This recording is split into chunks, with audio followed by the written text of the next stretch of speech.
امونه او احترامات ملګرو چې د سبا سترګه راخیږي ما به پنډو کې د سفر تړلی وینه ما د سفر پنډو کې بیا وتړو ای هی موږ په خپل وطن کې مسافرو زه د ګل شانګلې او بیا لوڼۍ نه پورې مخامخ سیمه تاسو لیدی شئ چې ته به وې چې د جنت مثال دی روان یم پېښور ته خو پېښوره لتازار او سواته ته د غاړې هار نو پېښور هم په خپل ځای باندې زما دویم کور دی او دا زما پلرنی ټاټوبی دی دا مخامخ چې ښکاري نن زه روان شوم سحر او زه فکر کوم چې تر ماښامه به یعنې دې روژه ماتې له به زه پېښور ته ورسمه هلته به یاراني نو د دې ځای او د پېښور دا ګورئ دا ګوري وریځې لګیا دي ما ته چې کوم دی په مخه خاکئ بیا دا شنې شنې ونې ما ته وایي چې چېرته روانې زه ورته وایم چې زما جنت وطنه ما غریبي ستا په کوڅو کې نه پرېږدي نه به هر حال د غریبۍ نه مقصد دا نه دی چې د خولې نه مو اوبه ځي خو دا پښتانه ټول په خپل وطن باندې هغسې کاروبار نه لري اقتصاد نه لري دلته جنګونه راوتپلی شو دلته تربګني راله دلته بدنیتي راله دلته اګریشن راغی نو موږ د یو بل نه لرې شو زمونږ زمرد زمونږ نصیب نه شو زمونږ چینارونه غرونه سیندونه زمونږ نه شو او دغسې زمونږ چې څومره هم ضعیف اقتصاد دی هغې د جنګ د بدو اغیزو له کبله وده ونه مونده نو په دې وجه باندې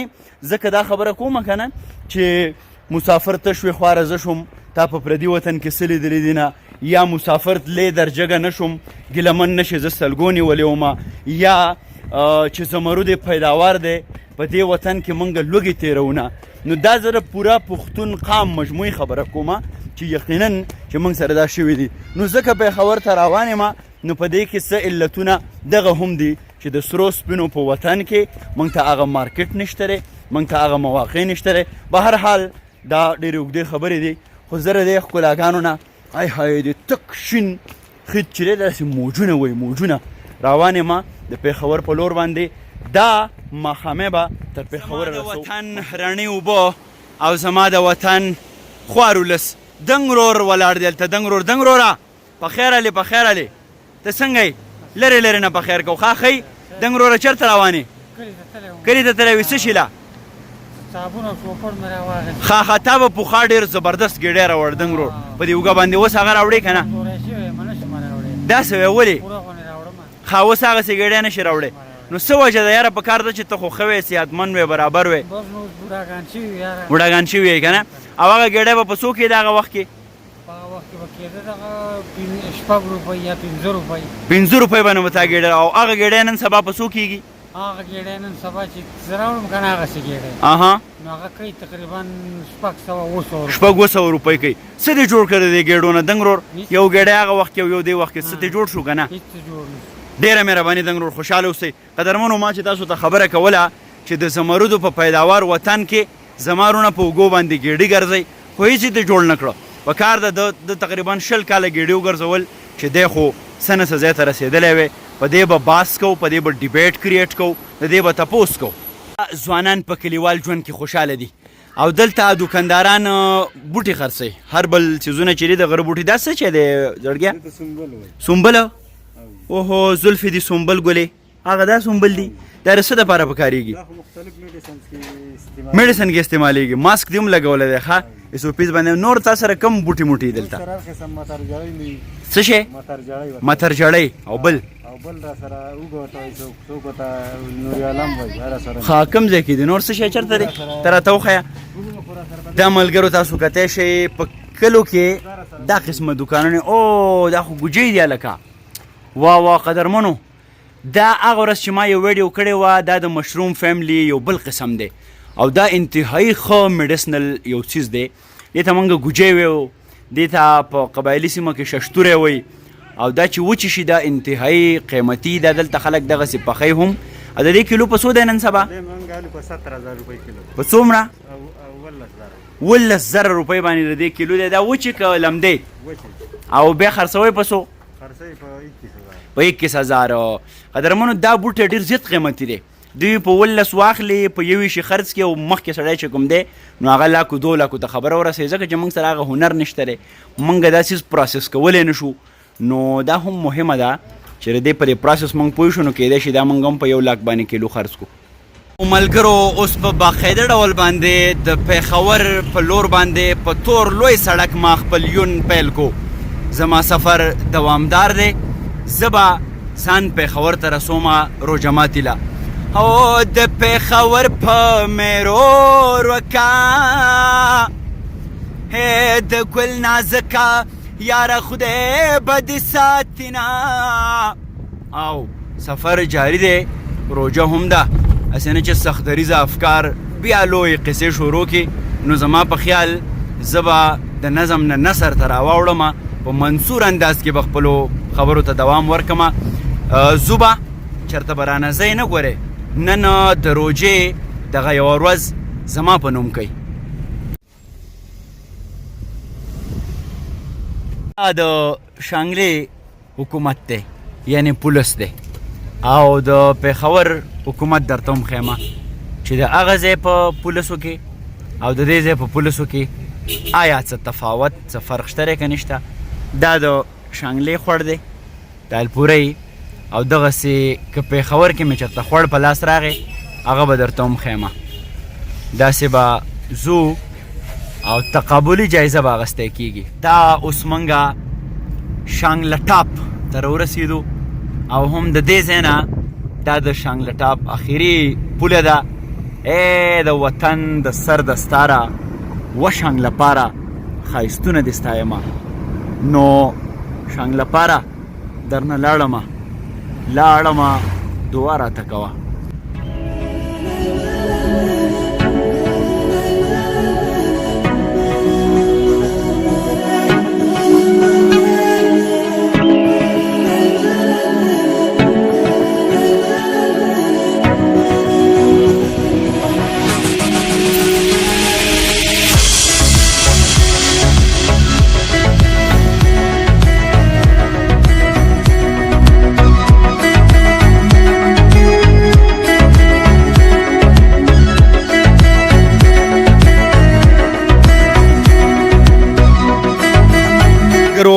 د ماسپښین مونځ دی، ګلي باغ لنډاکي کې موږ مانځه ته راکوز شو. سفر به لا جاري وي چې دا اهمه فریضه ادا کړو.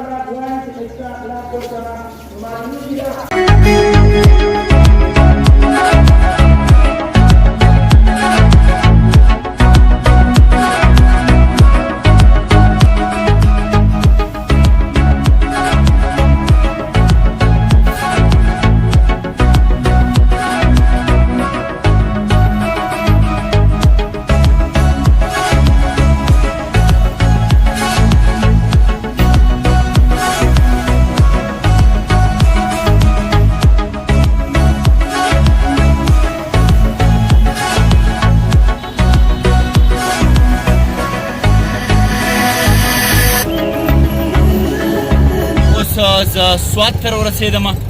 بیخي د منګورې په بازار کې یم. یو کاکا ګل سره په رکشه کې ناست یم. زه به ځم لوی اډې ته، د هغه ځای نه به بل ګاډي ته خېږم او بیا به سیده ځم پېښور ته. روژه ده، خو زما په اواز کې، په انداز کې او په خبره کې به زه کوشش کوم چې داسې څه کمی پاتې نه شي چې په تاسو روژه وغمیږي. تازه به اوسېږو. روژه د مشقت عبادت دی، او په روژه کې چې څومره ستړی شي، څومره تږی شي، دومره د روژې خوند ډېر شي. د دې چې کوم مقصد او ارزښت دی په هغې باندې سړی پوه شي چې روژې د خدای دپاره نیسم او اختر له ستا دپاره کلي ته راځم.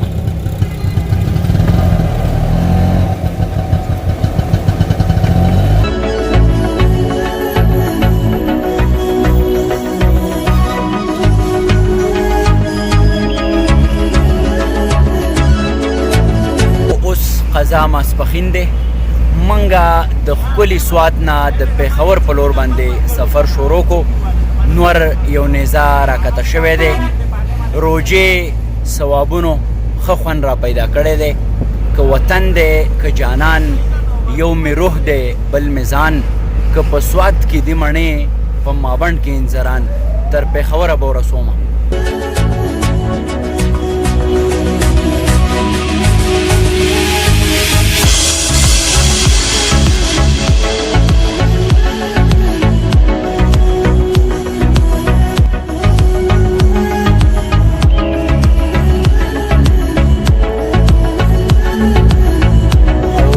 ملګرو د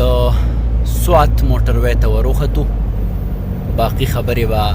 پېښور کې کوو روژه ده روژه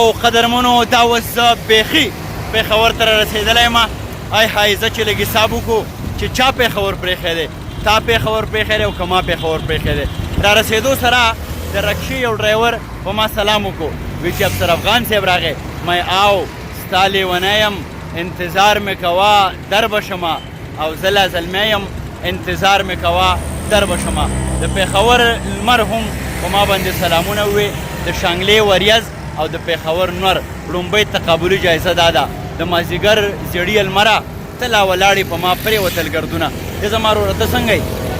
ښه ټیک ټاک خوشحاله روژه پېښور کې څنګه روانه ده پېښور کې خو د انور یو دوه نیزې لاندې راکوز شوی دی ته ګی کېږي که وږی کېږي تا موبایل سره راغستی دی سیلفي وباسې کم پروګرامونه اورې وینې ګورې ناڅاپي ګورې تودې ټپې د نیمې شپې سندرې سټیزن جرنلیزم او کم ځای مومند زلې مومند راړوه دا تصویر راړوه چې زر در تصویر وباسو بیا به درنه زه هم ځمه دا زمونږ مومند یو ملګری دی صحیح پکې راځمه پېښور د راتلو سره زه به تا ته ګورم ښه ټیک شو جانانه ډېره مهرباني خوشحاله او ژوندی راتلو شي ډېره مینه او احترام ډېره مینه او احترام ملګرو دا زمونږ وروڼه دي ملګري دي خوشحاله راته اوسي زه به اوس روانېږم د حیات آباد په لور باندې هلته زما ټاټوبی دی په پېښور کې ما سره اوسه اشنغرۍ ده دلته د ګوړې یو یخ پخ شربت میلاویږي که خیر یې ماښام شي نو د هغې نه به یو څو غوړو ته وهو مخکې دا یو بل ملګری جوړې اشنا دی په موټر سایکل باندې روان دی چې پېښور ته راخښ شمه لکه چې دا ټول پېښور مې اشنایي خو د پېښور دا کار مې ښې نه شي چې په منځ روډ کې د یار فومونه راغستي دي څه اصول پکاري څه ترتیب پکاري نو موږ اوس روانو د بی آر ټي بسونه هم موږ ته په خیر راغلی او هرکلی وی روژه نوره خوږیږي ثوابونه نور زیاتیږي نور بیخي داسې راکوز شوی دی ته به وایې که د ترکولو دا سړک چې دی نو دا کړهی دی او دا نور اور دی او زه پیکوړی یم بیخي ګرمي ډېره ده پېښور کې چېرته د شانګلې هغه یخ پخ بادونه چې سهار کې مې درته وښو او چېرته د پېښور دا تودوخې وایي هغه د کلي ورشوګانې د ګودر مازدیګر مړه د ښار په دې سپېرو کوڅو کې مینه کېږي او بیا وایي چې د ښار مینو شکر وباسئ په هر څه شته یې موږ خو د لوږو تندو منځ کې مینتوب کړی دی او دا قلعه بالاحصار یوه ډېره لویه قلعه چې د دې خپل یو تاریخ دی د دې باره کې دا راځي چې د پښتون وطن ډېر خلک په دې کې نظربند هم پاتې شوي دي نه اشنا په دغه لاره نظم په دغه لار بالاحصار لکه خامار پروت دی نو دا بالاحصار دی د دې سره پخوا کې یوه ډېره لویه پېژندلې اداره د ریډیو پاکستان په نوم باندې یادیږي او دا سوري پل دی شیرشاه سوري پل دی ته وایي د دې سره خوا کې ریډیو پاکستان چې د کم نه ډېرې مودې کې موږ پروګرامونه کړي دي پروګرامونو کې ادبي کاروان وږمې او ځوان کل داسې نور هم ډېر پروګرامونه دلته موږ کړي دي دا اوس د ریډیو پاکستان خوا کې یو چیک پوسټ دی دا مخامخ د پېښور پی سي پرل کانټیننټل هوټل کوم کې چې لوی خلک سټې کوي د غریب سړي د راتلو ځای نه دی دا عدالتونه دي او د دې ترڅنګ زمونږ یوه بله ډېره پرسټیجیس محترمه اداره پښتونخوا ریډیو هغه دلته دی ډپټي کمشنر کمپلیکس دلته هغو هم پاتې کېږي د پښتونخوا ریډیو نه دا وخت زه 2-3 خپرونې کومه پس منظر او ډیوې ماښامه او داسې نور هم دغه هغه ادارې دي کومو چې زمونږ تربیت کړی دی زمونږ لفظونو جوړښت کې موږ سره مرسته کړې ده زما سفر د لوی حیات آباد په لور باندې دوامدار دی او دا د پېښور امن چوک دی چې روک د شمه خیر دی ما پې روک ایمان راوړی دی امن یو مسلک دی ما پې کلک ایمان راوړی دی امن چوک اوس ښکلی شوی دی د دې ځای دغه چاپیرچل دغه غونډه دایره اوس ښایسته شکل اختیار کړی دی خو چې روژه او ګرمي شي نو که هر څومره ښایستونه خو د سړي په مرۍ کې غني کېږي دا د پېښور یوه بله خاصه ده هر شی سټور یعنی د دې سټور نوم په پښتو کې دی چې دلته هر شی میلاویږي everything انګریزي کې چې ورته وایي هر چیز نو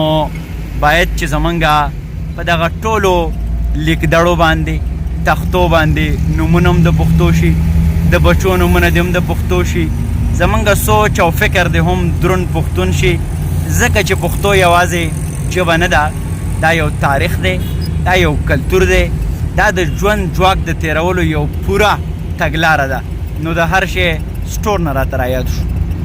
ملګرو د تقابلي جایزو په لړۍ کې یوه بله تقابلي جایزه په شانګله کې بیخي رش نه روډونه پاک صاف او په یوه منډه باندې موږ روانو که هر څومره د پېښور سره زما یو نه ختمېدونکې مینه ده خو د پېښور د روډونو نه ختمېدونکی رش زما دغه مینه ختمولی نه شي کمولی هم نه شي خو یو څه اغېزمنه کوي زما زړه تنبی خو الله چارواکو ته به دا هم خواست وي چې پېښور د خیبر پښتونخوا سر ښار دی دا ښار زمونږ نمایندګي کوي دا ښار دومره بدرنګ نه و دا ښار چا داسې بدرنګ و د یارانو د شیرونو د یار چا داسې بدرنګ و پکار ده چې دا ښار زمونږ سره یو رول ماډل وي دلته د ټرافیک ایشوز هم نه وي دلته روډونه هم بند نه وي دلته نور پلوشن ډسټ او دوړه نسبتاً کمه وي دلته د دنیا خلک راځي دا زمونږ د کلتور زمونږ د وطن زمونږ د پښتنو نمایندګي کوي دا ښار نو پکار ده چې الله چارواکي او په تیره د پاکستان تحریک انصاف ګوند چې برسر اقتدار دی چې هغه د دې ښار د تقدس په ځانګړي ډول باندې خیال وساتي د ټرافیک د مسلو د پلوشن د مسلو یا د آبادي چې لګیا ده انپلانډ ان ډیزاین دومره زیاته لګیا ده زیاتیږي پکار ده چې دا ښار موږ سره یو خاص منصوبه بندۍ لاندې ډیولپ شي دلته آبادي هم د ښکلا شکل ورکي د دې ځای طرز تعمیر هم ښکلی وي نو دغه وینا به مې هم اعلی چارواکو ته وي قدرمنو د شانګلې یو خوار دکان مې درته هم ښودلی او دا د پېښور برانډډ دکانونه دي چې دلته د دنیا جهان نېشنل او انټرنیشنل برانډز په یونیورسټي روډ باندې دا که پیزار دي دا که جامې دي دا که خوراکونه دي او دا که څه هم دي هلته یو خوار د ګوجو دکانو او دلته سب کچھ آرس $160 یعنی دا چې کوم دی نو 160 روپۍ وي زما په خیال $1 جوړېږي د دې نه نو دا برانډز دي او هلته سیده ساده دکانونه په برانډز کې خلک تجربه کار وي ذهن یې ښاری وي د کلي دکانونه چې څنګه ساده وي داسې دکانداران ساده وي داسې کارونه ساده وي هغه ګوجۍ چې په 11,000 هلته کیلو اخیستی کېږي چې ښار ته رارسي نو هغه 2 لاکو ته رسېدلي دا مقبول آیس کریم دی واقعي چې دا مقبول هم دی انتهایی اوریجنل کوالټي د دې کې هېڅ شک نشته دی ښه څیز چې هر چېرته وي د هغې باید صفت وشي که دا یې اشتهار کېږي او که څه کېږي د دې بل برانچ هم چېرته نشته دی روژه ماتې نه پس به که خیر د دې خبر اخلمه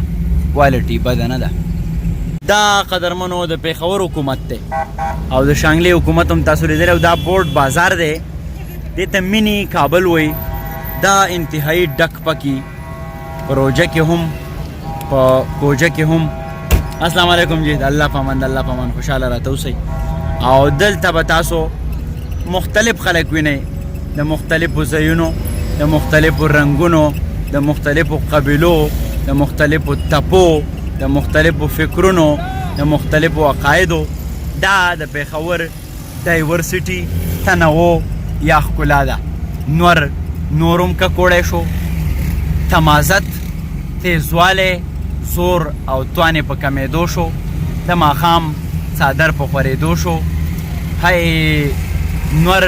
په اسمان کې خپل رنګونه را خواره کړه. زه هم په پېښور کې تقریبا د روژه ماتي ټایم لا را رسېدلی یم.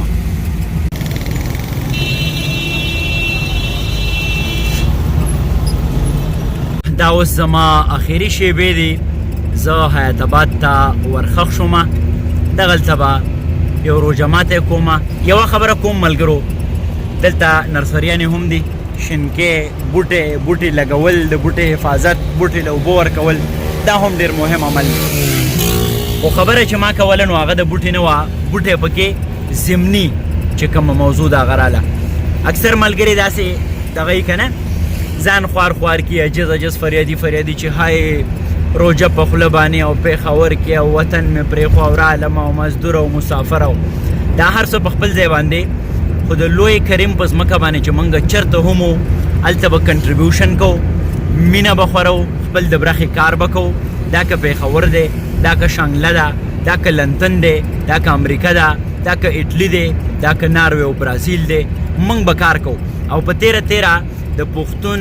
وطن، د پښتون فکر، د پښتون ځوان د سوکالۍ او آبادۍ دپاره به په خصوصي ډول کار کوو او د پوره انسانیت دپاره به په عمومي ډول کار کوو. د ځان نه به خوارخولي نه جوړو، په نره او په همت به د دې ځمکې سینه څیرو. په دې کې به ځان ته اپرچونټیز او مواقع پیدا کوو. نیغ ځه استاد جي، نیغ ځه. نو یو څو شعرونه به زه په دې اخره کې ډالۍ کړمه چې الوت له ښې پخې وزرې ساته، د بزدلانو نه ځان لرې ساته، او د لوی کریم په ځمکه مینه ویشه، خوله کې خبرې ملغلرې ساته. او ستا د وطن مینه بس دغه وه چې په جیب کې ښې ډېرې ډالرې ساته. ګلویشه ستا افغان یم چرته به ځم، ته دې د زړه دروازې لرې ساته.